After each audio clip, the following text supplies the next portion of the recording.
Estamos no ano 1961. O lugar, uma pequena vila nas montanhas cantabrianas no norte de Espanha, chamado São Sebastião de Garabandal. Moram aqui 300 pessoas numas 80 habitações de pedra na base de uma pequena montanha. Esta vila está totalmente isolada de outras na região e é bastante primitiva. As casas não possuem água canalizada e o único aquecimento é o calor que vem da lareira na cozinha. A eletricidade só há por algumas horas todas as noites. Conveniências modernas, como por exemplo automóveis e televisão, simplesmente não existem aqui. De facto, nem há um único motor na vila inteira. O povo consegue criar gado, mas tem que andar mais de 1 hora para chegar ao terreno de pasto que fica mais alto nas montanhas. Todos os membros da família participam no trabalho de campo, que consiste na maior parte na colheita de erva utilizada para a alimentação dos animais durante o duro inverno. Apesar de Garabandal ser a vila mais pobre da zona, era também a mais religiosa. Todos os dias, uma das mulheres percorre as ruas tocando um sino para relembrar à população, para rezar pelos falecidos. Todas as noites, os aldeões juntam-se na pequena igreja da vila para rezar o terço e a litania da Virgem Maria. Aos fins de semana, o padre da paróquia de Cóssio faz a desagradável subida de cavalo para celebrar a missa e ouvir confissões. Era assim Garabandal em 1961, uma simples aldeia cantabriana que permaneceu inalterada durante décadas ou talvez séculos, e como dizia o ditado popular da região, provavelmente iria ser sempre assim. Estas 4 raparigas eram típicas da vila. Viviam felizes num ambiente montanhoso. Conchita Gonzalez, de 12 anos, Maria Cruz Gonzalez, de 11, Jacinta Gonzalez, de 12, e Maria Loli Mazon, também de 12 anos de idade. Apesar de 3 das raparigas terem o mesmo sobrenome, nenhumas são parentes. Ainda havia luz ao anoitecer do dia 18 de junho de 1961, quando as 4 raparigas decidiram divertirem-se um pouco, apanhando algumas maçãs da árvore do professor que ficava situada nos subúrbios da vila. Com risadinhas de malandrice, apanharam as maçãs e refugiaram-se num caminho de vacas rochoso que dava acesso a um bosque de pinheiros numa encosta que avista a vila. Enquanto ali sentadas, divertindo-se e comendo as maçãs, ouviram de repente um ruído como um trovão. E começaram a sentir arrependimento por terem tirado as maçãs. Repentinamente, a cabeça de Conchita revirou-se para trás, com os olhos fixados para cima. As outras, ao verem-na assim, começaram a gritar e estavam prestes a fugir e irem contar à mãe dela, quando o mesmo lhes aconteceu a elas. Um anjo, numa luz brilhante, apareceu diante delas. Ele parecia um rapaz de 9 anos, mas ao mesmo tempo parecia dotado de uma força invencível. Subitamente, ele desapareceu e as raparigas voltaram ao normal. Abaladas pela experiência, correram para a igreja da vila. Uma amiga viu-as e perguntou-lhes por que estavam tão pálidas. Porque nós acabamos de ver um anjo, replicaram-lhe. Rapidamente, toda a vila cochichava acerca do acontecido, embora poucos acreditassem que as raparigas tinham realmente visto um anjo. Durante os vários dias seguintes, as raparigas viram o anjo novamente, e depois, no dia 1 de julho, ele falou: "Sabeis a razão da minha vinda? É para vos anunciar que amanhã a Santíssima Virgem Maria vos irá aparecer como Nossa Senhora do Carmo."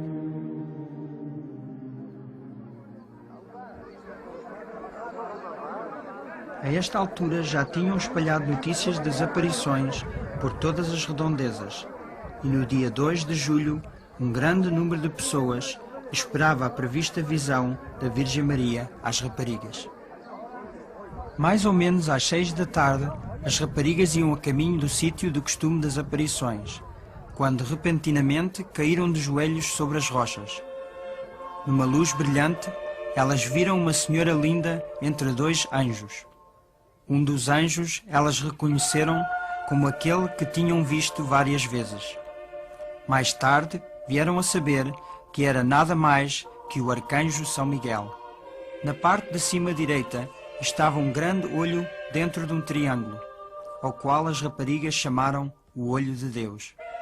Sem qualquer medo, as raparigas falaram com a senhora que lhes aparecia. Elas falaram das suas famílias, dos padres que ali estavam e do trabalho que faziam em casa e nas terras, e a senhora sorriu. Conchita disse que foi como se estivessem a falar com a sua mãe, que esteve ausente numa longa viagem e que acabava de chegar. Depois da êxtase, as pessoas naturalmente perguntavam como é que era a senhora. A Conchita dá esta descrição no seu diário. A Santíssima Virgem aparece com um vestido branco, um manto azul e uma coroa de pequenas estrelas douradas. Os seus pés não são visíveis. As suas mãos estendidas com um escapulário no pulso direito. O escapulário é castanho. O seu cabelo é comprido, castanho escuro e ondulado, e com um risco ao meio. Ela tem a cara de forma oval e o seu nariz é longo e delicado. A sua boca é muito bonita e os lábios cheios. A cor da sua cara é escura, mas mais clara que o do anjo. É diferente. A sua voz é encantadora, uma voz muito vulgar que não consigo descrever. Não há mulher que se pareça com a Virgem Santíssima, nem na voz, nem em nada. Mas havia uma razão pela qual a Virgem Santíssima aparecia às 4 raparigas. Ela queria usar estas crianças simples e modestas para transmitir uma mensagem importante a toda a humanidade. Mas sendo a mãe gentil e encantadora que ela é, ela o faria à sua maneira. Na sua segunda visita, ela veio com o seu filho e as crianças ficaram cheias de alegria quando viram o menino sorrir.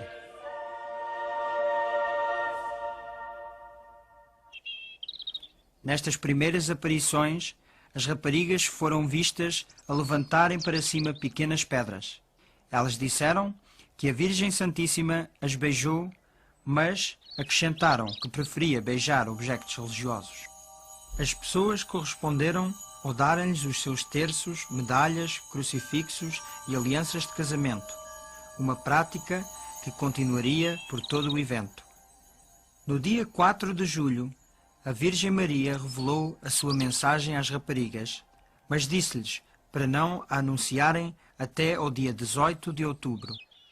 A autenticidade das visões tinha de ser estabelecida para que a mensagem fosse acreditada. Era necessário provas e tinham de ser providenciadas em abundância.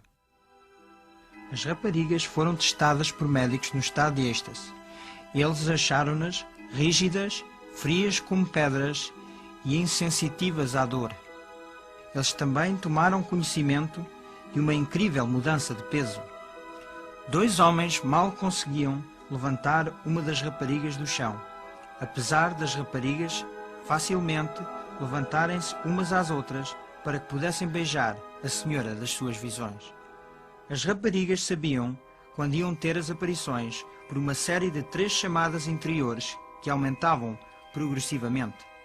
Depois da última chamada, elas corriam cheias de alegria para o encontro celestial.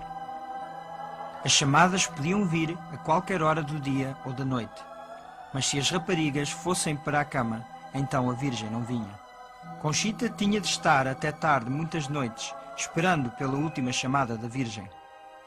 Para o fim de julho, o ritmo das visões aumentou para 2 ou mais visões por dia, com êxtases durando entre 10 minutos até várias horas. O rosto das raparigas transformava-se com uma beleza sobrenatural. Alguns observadores ficavam tão afetados que tinham dificuldade em olhar para elas. Em agosto começou um novo fenómeno. Enquanto as raparigas se ajoelhavam em êxtase, elas podiam a qualquer momento cair para trás até que as cabeças tocassem no chão. Às vezes caíam em perfeita harmonia, formando lindas esculturas, mas as suas roupas nunca ficavam imodestamente descompostas. Em outras ocasiões, elas caíam diretamente para trás, batendo com a cabeça no chão, fazendo uma pancada na cabeça, causando horror aos espectadores. Mas elas nunca se magoavam e levantavam-se sem a ajuda das mãos ou dos braços. Elas começaram a andar em êxtase tanto para a frente como para trás, pela vila fora, com o olhar fixo sempre para cima. Reparem como o pé de Marie Loli cuidadosamente evita uma pedra muito saliente. Às vezes andavam tão depressa que nem os jovens da vila, a correr a toda a velocidade, conseguiam acompanhá-las. Depois, elas nem ficavam cansadas, nem transpiradas, e as pulsações estavam normais.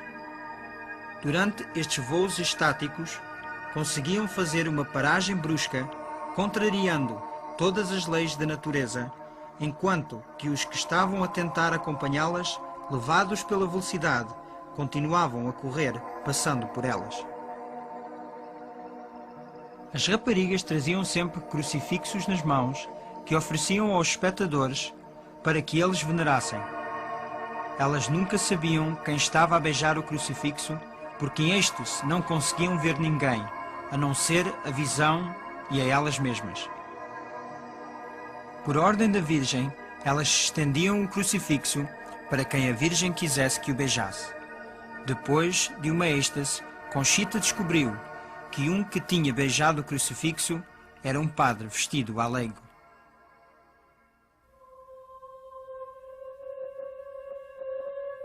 Entre os muitos padres que foram até Garabandal para estudarem os eventos, estava um jesuíta, Padre Luís Andreu. Era um brilhante jovem professor de teologia que também tinha reputação de ser um santo padre.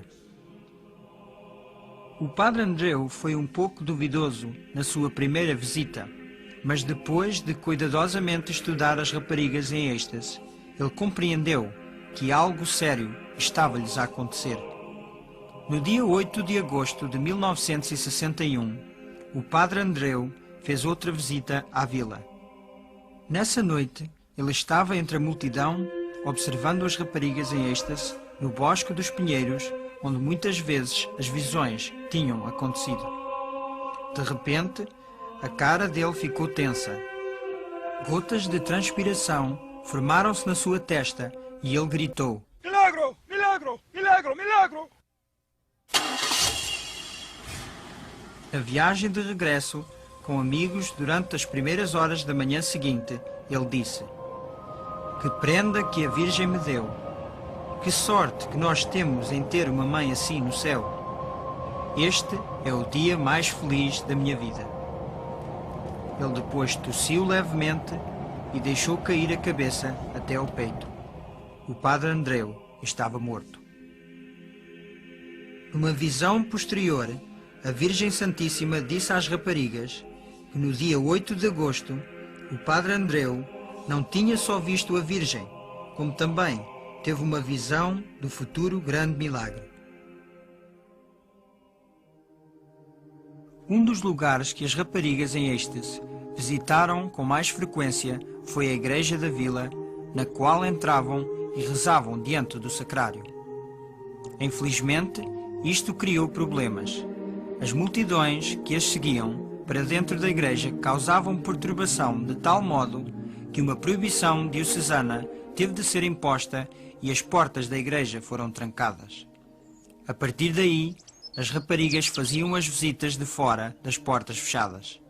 Como exemplo de obediência ao bispo, a Virgem não voltou a guiar as raparigas para dentro da igreja. Pelo princípio de outubro de 1961, as êxtases das 4 raparigas já tinham todos mistificados. E uma vez que entrassem em êxtase, ninguém as conseguia fazer sair.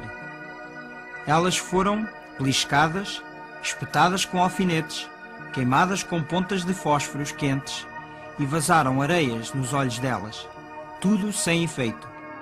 Poderosos focos de luz, apontados a pouca distância, nem as fazia pescar os olhos. Elas moviam-se com velocidade e precisão em marcha, tanto para a frente como para trás, sem nunca verem para onde iam.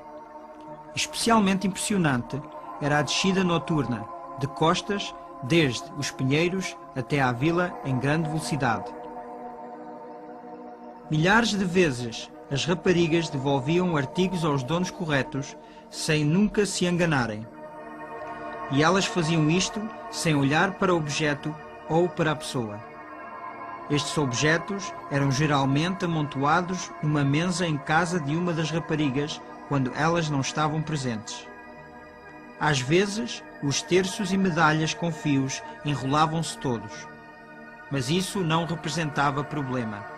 A rapariga, em êxtase, tirava o objeto da mesa e levantava-o para a visão. Eles separavam-se facilmente nas mãos dela. Depois ela levava o objeto beijado pela Virgem e, com os olhos fixos na visão, o tempo todo, abria caminho pela multidão até encontrar o dono. Era uma experiência comovente para uma pessoa ter o seu terço, medalha ou aliança de casamento devolvida desta maneira tão misteriosa. Muitos choravam, outros desmaiavam. Enquanto em êxtase as raparigas rezavam como nunca. Vamos ouvir uma gravação original de duas raparigas a rezarem a Ave Maria enquanto olhavam para a pessoa a quem esta antiquíssima oração era dirigida. Y bendito es el fruto de tu vientre, Jesús. Santa María, Madre de Dios, ruega por nosotros pecadores, ahora y en la hora de nuestra muerte. Amém. Elas cantavam cânticos que nunca tinham aprendido e, com a ajuda da Virgem, faziam pequenas orações encantadoras. Ó Virgenzita do Carmo, que alegria nos has dado, aparecendo a nós com o teu menino encantado.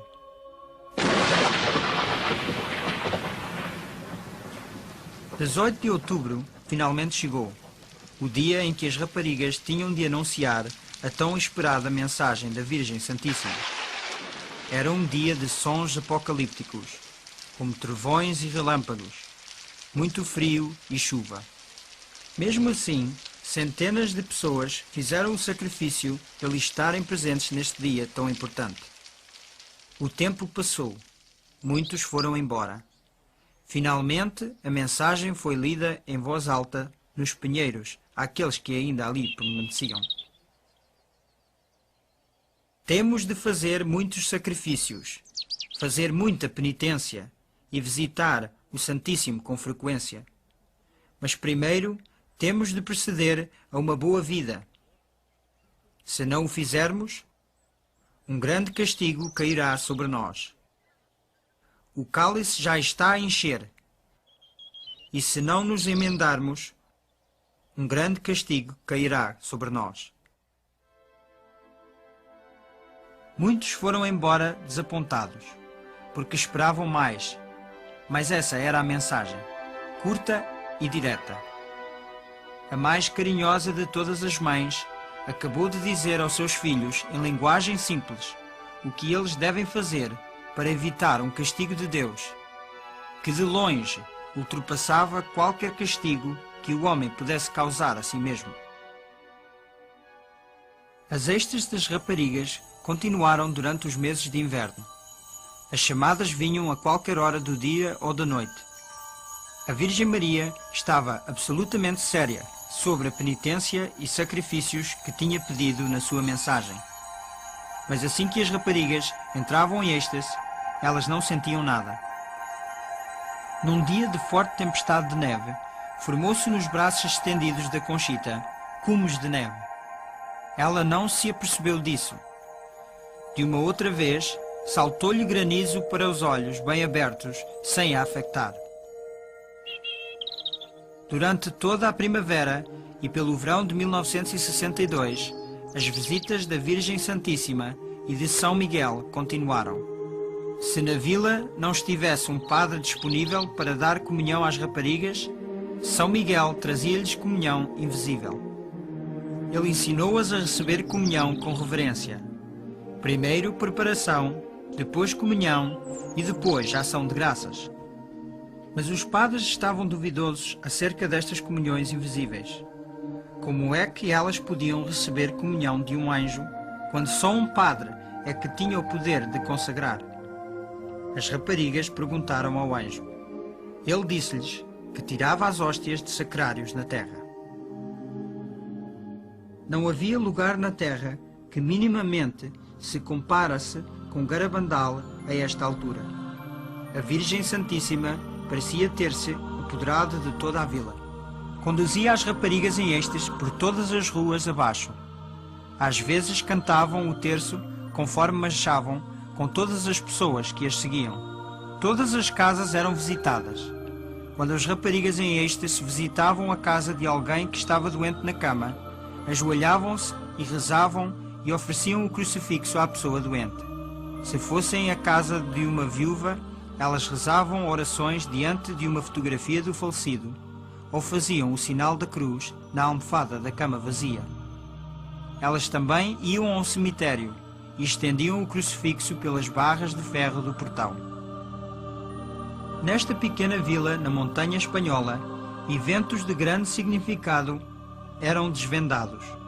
Embora ninguém se apercebesse disso na altura, a Virgem Santíssima estava a preparar-nos para a grande tempestade que estava prestes a acontecer na igreja. Ela veio para pessoalmente reafirmar tudo o que a igreja contém e ensina. Tudo o que a Virgem fez com as jovens raparigas era introduzido com grande significado para todos os cristãos. Enquanto em êxtase, elas rezavam em todas as posições, ajoelhadas, de pé, sentadas, a andar ou deitadas. A Virgem estava a relembrar-nos de que podemos estar sempre com Deus e a Virgem, não importa onde estamos ou o que é que estamos a fazer. Nosso Senhor e Nossa Mãe Santíssima querem fazer parte de todas as nossas ações, quer estejamos a trabalhar em casa, ou nos empregos, ou a conduzir um carro. Quando os táxis que traziam pessoas até Garabandal estavam estacionados na vila, as raparigas em êxtase foram com os crucifixos e traçaram o sinal da cruz no para-brisas. Nada era insignificante para a Virgem. Até se interessa com as nossas vacas, disse Maria Loli, depois de uma êxtase. Através das raparigas, a Virgem ensinou-nos como devíamos comportar-nos com os nossos vizinhos. Se um dos sapatos caísse às raparigas enquanto andavam em êxtase pelo terreno agreste, a Virgem recomendava que outra rapariga colocasse o sapato no pé da sua amiga. Às vezes, conforme as duas raparigas caminhassem pela vila juntas, separavam-nas por ruas diferentes, mas ambas continuavam em êxtase, e quando se encontravam, abraçavam-se. Quando andavam juntas em êxtase, caminhavam sempre de braço dado ou de mão dada. E quem era esta senhora de luz que atuava de uma maneira tão poderosa numa pequena montanha isolada de Garabandal? Aqueles que nunca compreenderam completamente o seu papel só tinham de olhar para a figura na cruz que a Virgem ordenava às raparigas para apresentar aos que assistiam. Era a mãe de Cristo, com um só desejo, que era guiar todos para o seu Filho Jesus, o Salvador de todo o mundo. Era Maria somente Mãe Santíssima dos católicos? Numa altura, um protestante aproximou-se de Conchita. Ele queria saber se podia beijar o crucifixo na próxima vez que ela oferecesse o crucifixo para venerar em êxtase. A Conchita foi criada num ambiente totalmente católico.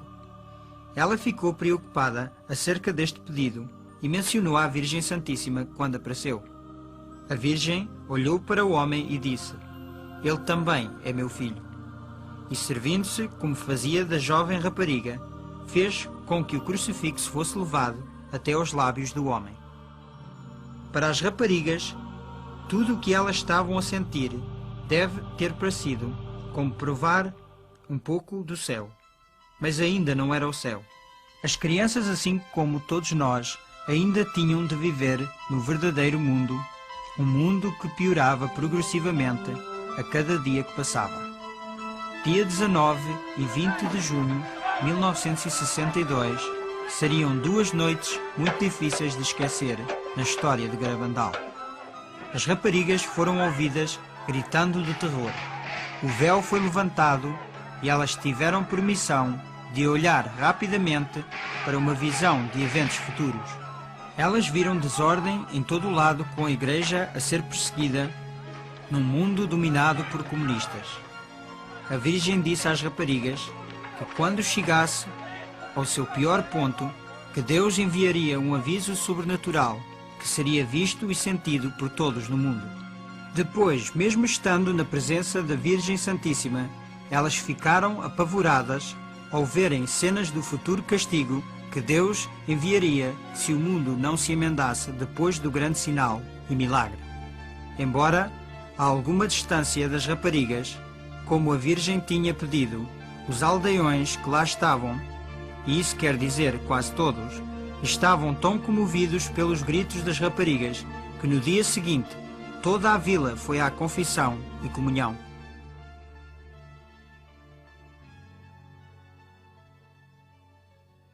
Durante algum tempo, as raparigas pediram à Virgem Santíssima e a São Miguel para fazer um milagre para convencer aqueles que não acreditavam. Finalmente, São Miguel disse a Conchita que numa certa data indicada pela Virgem, a comunhão invisível que ele tinha andado a dar iria, nesse dia, tornar-se visível na língua dela. A Conchita chamou a isto um pequeno milagre, porque ela pensava que a hóstia se podia sempre ver pelos observadores, sempre que ela a recebia. Quando o dia anunciado pela Conchita 15 dias antes chegou, várias centenas de pessoas estavam na vila, mas a espera foi longa e cansativa. Muitos ficaram desencorajados e foram embora. Depois, mais ou menos, à 1h30 da manhã do dia 19, a Conchita saiu da sua casa em êxtase, virou a esquina e, conforme a multidão apertava em seu redor, caiu de joelhos numa estrada adjacente. Ela depois pôs a língua de fora. Aqueles que estavam mais perto afirmavam que estava vazia. De repente, mais rápido do que o olho humano podia detectar, uma hóstia branca e brilhante apareceu na língua da rapariga. Um homem de negócios de Barcelona, com uma câmara de filmar emprestada e só com a iluminação de uma pilha, filmou, mostrando a hóstia na língua da Conchita. Aqui estava o milagre anunciado anteriormente, realizado e gravado em filme para servir como prova da autenticidade dos acontecimentos em Garabandal. Em outubro de 1962, a 900 milhas de Garabandal, outro evento estava a desenvolver-se que iria causar repercussão dentro da Igreja nunca vista em tempos modernos. O Papa João XXIII acabará de abrir o Segundo Concílio Vaticano. Uma pergunta natural surgiu. Haveria aí alguma relação entre este monumental evento eclesiástico e os acontecimentos remarcáveis na vila da pequena montanha do norte da Espanha? A resposta é um injustificado sim, mas só no futuro todo o significado desta relação será conhecido. Em êxtase, a Conchita foi ouvida repetindo as palavras da Virgem. O concílio será de todos o melhor? Será um sucesso? Isso é bom para que eles a conheçam melhor. E vós ficareis mais satisfeita. Em janeiro de 1963, as visões acabaram para Maria Loli, Jacinta e Maricruz. Só a Conchita continuou a ter visões mas eram menos e mais distanciadas umas das outras. Todavia, a esta altura, Conchita e Marie Loli começaram a ter locuções. Uma locução é uma voz interior sem nenhuma visão a acompanhar.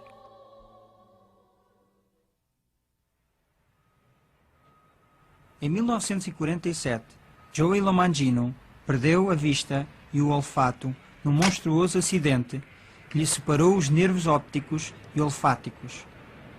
Depois de um longo período de reajustamento, ele emergiu em 1961 como um homem de negócios de sucesso.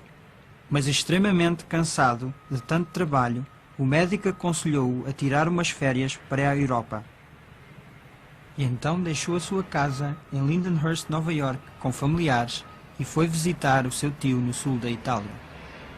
Joey não era muito religioso nessa altura e, devido à insistência do seu tio, consentiu fazer uma longa viagem de carro até São Giovanni Rotondo, onde morava o Padre Pio, o estigmatizado. Este padre franciscano, com as chagas de Cristo nas mãos, pés e lado, era venerado como um santo em vida. Mas Joey não antecipou nenhum encontro pessoal. Depois da missa ter terminado, ele encontrou-se num quarto com outro homem para receber a bênção do padre quando ele passasse. Assim que o Padre Pio entrou no quarto, ajoelhámos-nos todos para receber a sua bênção. E o Padre Pio, que vinha do lado esquerdo do quarto, atravessou pela frente. De repente, ouvi joelhos a moverem-se e eu não sabia o que estava a passar. O Padre Pio tinha os braços à minha volta e começou a beijar-me na testa. Ele disse: "Joy, estou tão contente por te ver." E o meu tio disse-me que era o Padre Pio abraçar-me. E eu fiquei sem palavras, porque eu era quase a última pessoa ali. E ninguém sabia, nem eu mesmo, que ia ver o Padre Pio. Joey estava profundamente impressionado e 2 anos mais tarde voltou a São Giovanni. Desta vez, ele decidiu ir confessar-se ao Padre Pio, que não falava inglês. Eu fui ao confessionário do Padre Pio e ajoelhei-me. Ele pegou-me pela mão e eu fiquei chocado, pois pensava que todos os confessionários fossem como os americanos, com painel. Depois, em perfeito inglês, disse-me: "Joy, confessa-te." E eu, para dizer a verdade, fiquei envergonhado, pois não seguia uma vida sã. E por isso, fiquei simplesmente pasmado. Não sabia o que dizer. Então o Padre Pio voltou a pegar-me na mão, assim, e disse-me: "Confessa-te." Mais uma vez, tive muita dificuldade em responder-lhe. Depois, também em perfeito inglês, disse-me: "Joy, lembras-te quando estavas num bar com uma mulher chamada Bárbara? Lembras-te dos pecados que cometeste?" E novamente, em perfeito inglês, ele, como se lesse uma lista, foi dizendo as pessoas com quem eu estava, os sítios onde eu estava e os pecados que cometi. É claro que eu fiquei a transpirar, mas tinha a graça de Deus para realizar esta confissão. E se tivesse de passar novamente por esta situação, para ser feliz, não hesitaria. Então, acreditei verdadeiramente que o Padre Pio me podia ajudar. É claro que, quando ele chegou ao fim dos meus pecados, pareceu-me que tinham passado 1000 anos. Então ele disse-me em italiano: "Estás arrependido?" E eu disse: "Sim, estou, Padre." Depois, absolveu-me de todos os meus pecados e eu senti os meus olhos rodar na minha cabeça. Comecei a esfregá-los, senti a cabeça a andar à roda. E este fenómeno repetia-se. Depois, de repente, a minha mente ficou muito clara. E ele levantou a sua mão até aos meus lábios e eu beijei-a. Ele deu-me uma pequena palmada na cara e disse-me em italiano: Joy, um pouco de paciência e um pouco de coragem e tu vais ficar bem. Eu tinha 33 anos e senti-me como se tivesse 16. Tinha uma ideia fixa de me emendar. E estava arrependido de todos os meus pecados que cometi durante toda a minha vida. Sentia-me tão bem e tão limpo que não queria envolver-me com ninguém, pois tinha medo de que, só por falar, perdesse a graça que tinha acabado de receber. Mas havia ainda outra graça guardada para o Joey quando voltou a ajoelhar-se com outro homem para receber a bênção do Padre Pio. Em 1947, quando sofri o acidente, perdi os olhos, o sentido do olfato, e isto foi tudo cozido. E aqui, em cima, tinha uma fratura de 3 polegadas. Então, quando me ajoelhei para receber a bênção do Padre Pio, senti o aroma de rosas que vinha do sangue das mãos. Quando cheirei esse aroma, fiquei atônito. Fui contra a parede com os braços, assim, para me proteger, pois não sabia o que era. Padre Pio puxou-me a mão para baixo e disse-me em italiano: Joy, não tenhas medo. E ele tocou-me assim no topo do nariz e o meu olfato foi restaurado. Depois de ter perdido no acidente, já referido, em junho de 1947, 16 anos atrás. Joey estava felicíssimo, com paz e alegria, e não queria deixar São Giovanni. Então o seu companheiro de viagem lembrou dos planos prévios que tinham feito para passarem parte das suas férias num lugar chamado Garabandal. Quando o Mário me lembrou de que tínhamos de ir embora para Garabandal, eu disse: Mário, como é que nós sabemos se é verdade? Talvez não seja uma verdadeira aparição. Talvez seja um truque do demónio para me fazer perder todas as graças que acabei de receber. Vamos perguntar ao Padre Pio. E ele disse: ok. É claro que fomos sempre muito bem recebidos pelos padres onde estava o Padre Pio. Fomos ter com eles e eu disse: eu gostaria de falar com o Padre Pio. Pode ser? E um padre disse-me: oh sim, Joy. E então combinamos em voltar no mesmo dia. Quando me ajoelhei, perguntei ao Padre Pio: Padre Pio, é verdade que a Virgem está a aparecer a 4 raparigas em Garabandal? E ele disse: sim. E eu disse: Padre Pio, devo ir lá? E ele disse: sim, por que não? E assim aconteceu. Face a essa certeza do Padre Pio, que a Virgem estava a aparecer, perdi o medo e fomos. Fevereiro de 1963 marcou para Joey Lomangino a primeira de muitas visitas a Garabandal. Nesses dias, especialmente durante os meses de inverno, uma das poucas maneiras para chegar à vila, pelas ruas cheias de curvas da montanha, era com um carro de bois. Joey não esteve muito tempo na vila sem conhecer as crianças a quem a Virgem tinha aparecido. Ficou imediatamente impressionado pela simplicidade e sinceridade das raparigas. Conchita veio a ser a sua amiga mais próxima. Joey estava também muito impressionado pela mensagem e pela necessidade de a mesma ser divulgada, mas sentiu que lhe era difícil por causa da sua cegueira. Eu disse para mim: que posso eu fazer para dar a conhecer ao mundo o Padre Pio e Garabandal? Que pode fazer um cego? Eu era tão acanhado que nem nunca entrei sequer num teatro escolar. Joey regressou a casa. Ele tinha um livro de rascunho feito de fotografias do Padre Pio e de Garabandal, das raparigas em êxtase, com anotações debaixo, em escrita de braille. Ele depois foi visitando casas de amigos e familiares a explicar sobre o famoso padre estigmatizado e os acontecimentos remarcáveis a acontecer em Garabandal.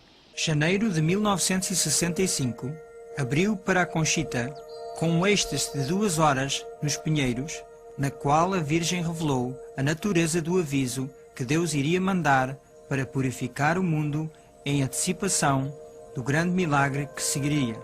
A Virgem também disse a Conchita que, porque o mundo não tinha respondido à sua primeira mensagem, ela daria uma segunda e última em 18 de junho de 1965, por intercessão de São Miguel.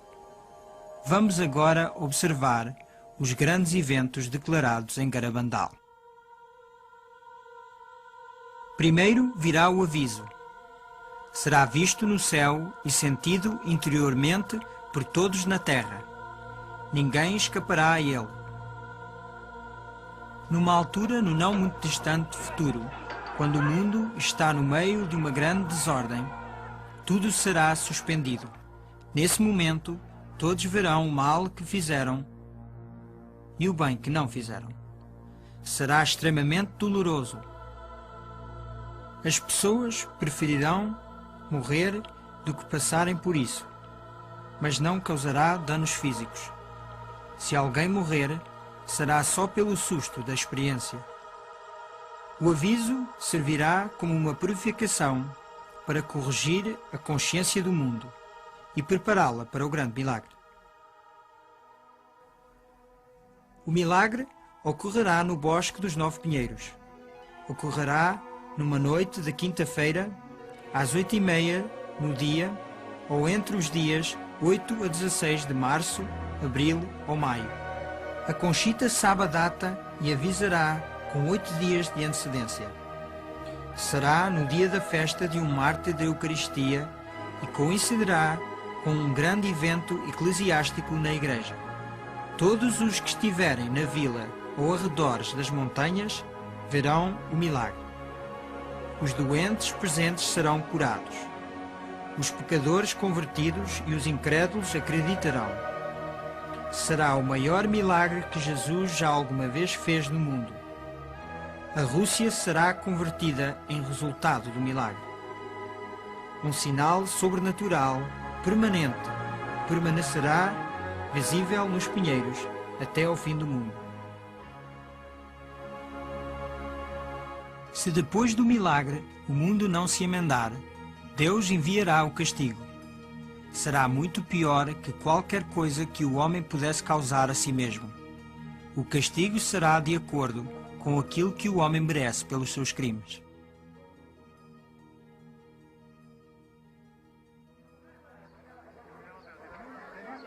No dia 18 de junho de 1965, milhares de pessoas encheram a pequena vila de Garabandal para testemunharem a êxtase de Conchita e ouvir a segunda e última mensagem da Virgem. Mais uma vez, a multidão teve de esperar. Na noite tardia, Conchita entrou em êxtase. Ela estendeu a cruz para 3 pessoas a beijar. Depois, São Miguel deu-lhe a segunda e última mensagem da Virgem Santíssima. Como a minha mensagem de 18 de outubro não foi atendida e não foi dada a conhecer ao mundo, eu estou a avisá-los que esta é a última. Antes o cálice estava a encher, agora está deitado fora. Muitos cardeais, muitos bispos e muitos sacerdotes estão no caminho da perdição e estão a levar muitas almas com eles. Cada vez dá-se menos importância à Eucaristia. Deveriam, pelos vossos esforços, desviar a ira de Deus de vós mesmos. Se lhe pedirem perdão com um coração sincero, Ele perdoá-los-á. Eu, vossa mãe, pela intercessão de São Miguel Arcanjo, peço-vos que emendem as vossas vidas. Estão agora a receber os últimos avisos. Eu amo-vos muito e não quero a vossa condenação. Rezem a nós com sinceridade e nós satisfaremos os vossos pedidos. Devem fazer mais sacrifícios. Pensem na paixão de Jesus. 13 de novembro de 1965 foi um dia de tristeza e alegria para Conchita. A Virgem apareceu com o seu filho adolescente, mas seria pela última vez em Garabandal. Como a Virgem já tinha indicado, esta seria uma aparição especial para beijar objetos religiosos, e Conchita tinha muitos com ela. Depois de ter beijado os objetos, a Virgem disse: através do beijo que dei a estes objetos, o meu filho irá fazer prodígios. Distribui-os a outros. Fala para mim, Conchita. Fala-me sobre os meus filhos. Eu tenho-os todos debaixo do meu manto. Esta será a última vez que me vês aqui, mas estarei sempre contigo e com todos os meus filhos. Conchita, por que não vais visitar o meu filho no sacrário? Ele espera por ti de dia e de noite. Conchita disse para a Virgem: eu sou tão feliz quando vejo os dois. Por que não me levais para o céu, agora convosco? A Virgem respondeu: lembra-te do que te disse na festa do teu padroeiro. Quando te apresentares a Deus, as tuas mãos têm-te dar cheias de boas ações, feitas para os teus irmãos e para a glória de Deus. Atualmente, as tuas mãos estão vazias. Tudo acabou. Os momentos felizes em que a Conchita tinha estado com a Mãe Santíssima e seu filho Jesus tinham passado. Mas mesmo assim, ela ainda sentia a presença deles. Ela disse: eles deixaram a minha alma cheia de paz e alegria, e um grande desejo de superar as minhas faltas e de amar com toda a minha força os corações de Jesus e Maria, que tanto nos amam. O que a Virgem Santíssima disse sobre os objetos beijados realizou-se. Casos de curas físicas e outros favores continuam a ser reportados de diferentes partes do mundo. Muitos vieram de uma medalha que Conchita deu a Joey Lomangino. Tem-se venerado por milhares de pessoas de todo o mundo durante os muitos anos de atividade apostólica do Joey.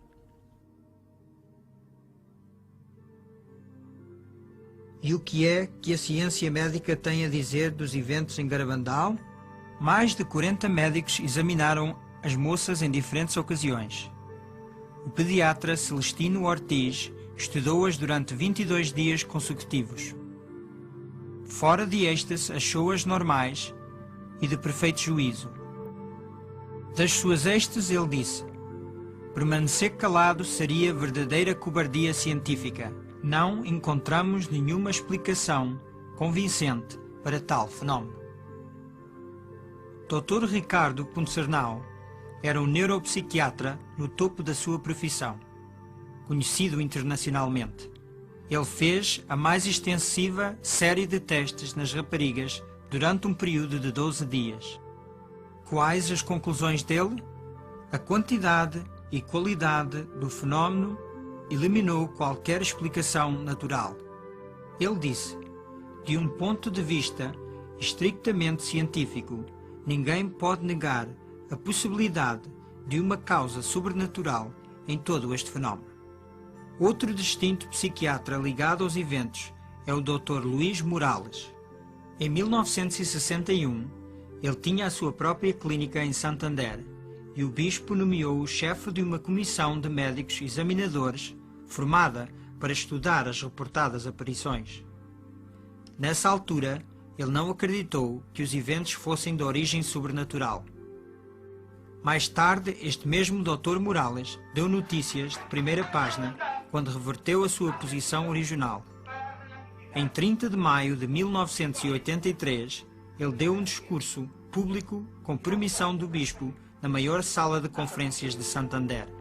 Para a grande multidão que estava presente, ele deu a conhecer as suas razões porque acreditava que as aparições em Garabandal eram genuínas.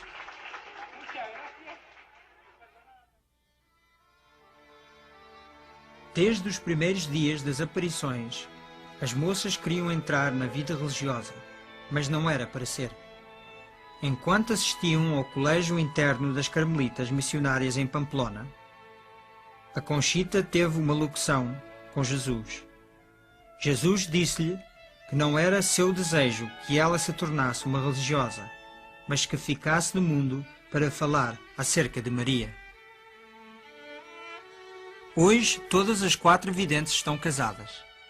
Conchita, Maria Loli e Jacinta estão casadas com americanos e vivem nos Estados Unidos. Maricruz ficou em Espanha e em 1971 casou com Inácio Caballero. Agora vivem em Áviles e têm 4 filhos. Em 1973, Conchita casou com Patrick Kina, de Nova York, onde agora vivem com os seus 4 filhos. Em 1974, Maria Loli casou com Francis LaFleur, de Massachusetts. Eles têm 3 filhos.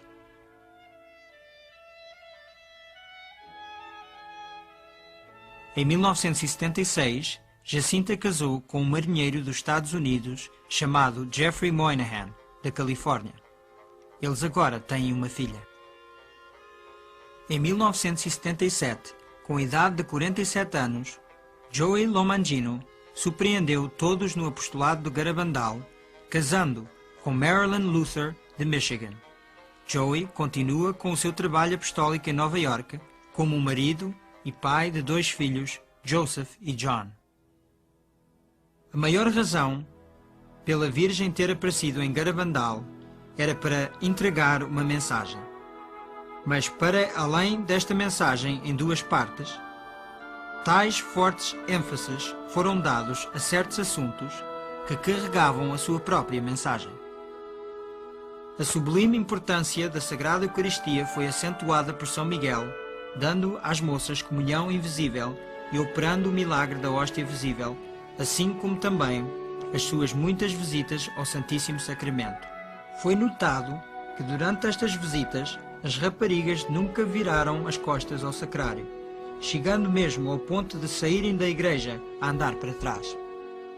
Durante toda a duração dos eventos, as raparigas eram constantemente encorajadas pela Virgem para rezar pelos sacerdotes. A Virgem escolheu aparecer em Garabandal como Nossa Senhora do Carmo, um título ligado ao escapulário. A Virgem falou da importância do escapulário e usava-o no seu pulso durante as aparições. O escapulário é um sinal de consagração à Mãe Santíssima. Aqueles que o usarem com fé e devoção podem ter certeza da maternal proteção da Mãe Santíssima durante os terríveis dias em que nós vivemos. O terço era uma importante característica dos eventos em Garabandal. Nossa Senhora não pediu às raparigas para o recitarem durante as aparições, mas ordenou. Primeiro ensinou-as os mistérios e como rezar devagar, meditando nas palavras. Assim que aprenderam como deve ser, a Virgem só as acompanhava na glória ao Pai. O significado dos sacramentais, tal como os crucifixos, terços, medalhas e alianças de casamento, era dramatizado pelo desejo da Virgem os beijar e ceder-lhes poderes especiais de curas e conversões. A mensagem de Garabandal é a solução celestial às crises do nosso tempo. Agora é conosco. O futuro da nossa geração será determinado pela forma em que nós respondermos.